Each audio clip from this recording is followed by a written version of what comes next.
আসসালামু আলাইকুম। ঈদের মোটামুটি ১ সপ্তাহ আগে চিংড়ি মাছ অনেকগুলো কিনে নিয়ে এসেছি। তো আজকে ২ ধরনের চিংড়ি রান্না করেই নিলাম।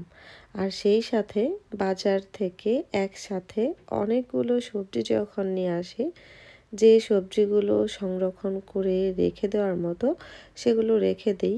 কারণ যদি নষ্ট হয়ে যায় মায়া লাগে। খুবই মায়া লাগে, কারণ এখানে মাছ মাংসর থেকে সবজির দাম অনেক বেশি। আর যে জিনিসটার দাম বেশি সেই জিনিসটা নষ্ট হলে মায়াও লাগে বেশি। সেজন্য গাজরগুলো সুন্দর করে ধুয়ে ছুলে নিয়ে মেশিন দিয়ে নিজের মতো করে পছন্দ করে কেটে কেটে রেখে দিলাম ফ্রিজে জিপ লকারে। এটা যখন মনে হবে তখন রান্না করব। সাথে চিংড়ি মাছ এনেছিলাম, একটি এনেছিলাম চিংড়ি মাছের ডিম আছে, আরেকটি এনেছিলাম চিংড়ি মাছের মাথা ছাড়া শুধু এমনিতেই যে বডিটা সেটা কিনি।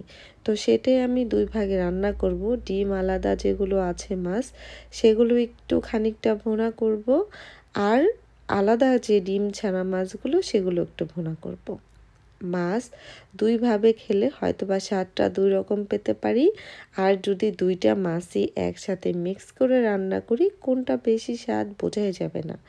মাছের রান্নার মধ্যেও কিন্তু স্বাদ বোঝার জন্য কিছু সময় আছে আলাদা করে রান্না করা উচিত। যেহেতু ডিম আছে, ডিমওয়ালা মাছটা একটু আলাদা ভুনা করব, সেজন্য রেডি করে নিয়েছি সব কিছু। আমি রান্না শুরু করার আগে সব কিছু রেডি করে নেই, যেহেতু একা হাতে করতে হয়। হেল্প করার জন্য, সাহায্য করার জন্য সারাদিনে কেউ থাকে না। ছেলে মেয়ে ছোট, ছেলে স্কুলে থাকে আর মেয়ে বেশিই ছোট, সে কোনো কাজেই হেল্প করতে পারে না। জানি না বড় হয়ে করতে পারবে কিনা বা করবে কিনা। আর ছেলে তো স্কুলেই যায় মাশাআল্লাহ, আসার পর থেকে কার্টুন নিয়ে ব্যস্ত থাকে। আর সাফনের আব্বু কাজে থাকে, আর কাজ থেকে যখন বাসায় আসে তখন আমার সব ধরনের কাজ হয়ে যায় আর আমি করে রাখার চেষ্টা করি। যেহেতু বাহিরে অনেক পরিশ্রম করে, সেজন্য চেষ্টা করি ওকে দিয়ে একটু কম খাটানোর। তবুও কিন্তু কাজে অনেকটা সাহায্য করে। যাই হোক, তো আমি রান্নার কাজ সবসময়ই গুছিয়ে নিয়েই করি, ভালো লাগে, পরিষ্কারও থাকে, রান্নাগুলো অনেক তাড়াতাড়ি হয়ে যায়। আর সাধারণত এই চিংড়ি মাছ ভুনা করা কিন্তু অনেকটা কঠিন কাজ না, অনেক সহজভাবে রান্না করার একটা রেসিপি। শুধু পেঁয়াজ মরিচ ভাজা ভাজা করে পরিমাণ মতো হলুদ মরিচ আদা রসুন বাটা এগুলো দিয়ে একটু কষিয়ে নিলেই ওকে হয়ে যায়। সাথে কিন্তু চিংড়ির মধ্যে টমেটো দিলে বেশি ভালো লাগে। আগেরটা তো ডিমের করে নিলাম, এখন যে চিংড়িগুলোতে ডিম নেই এখন এটা একটু ভুনা করে নেব। আমার কেন জানি না চিংড়ি মাছ দিয়ে বেশি ভালো লাগে।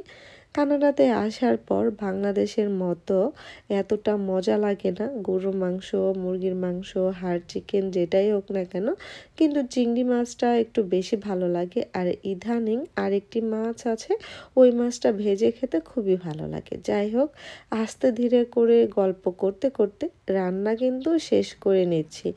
আমাদের না রান্না করতেই হয়, কিছুই করার নেই। হাজার ব্যস্ততার মধ্যেও রান্না করে খেতেই হবে। রান্না ২টেই করা হয়ে গেল। আশা করি আপনাদের সবার ভালো লেগেছে।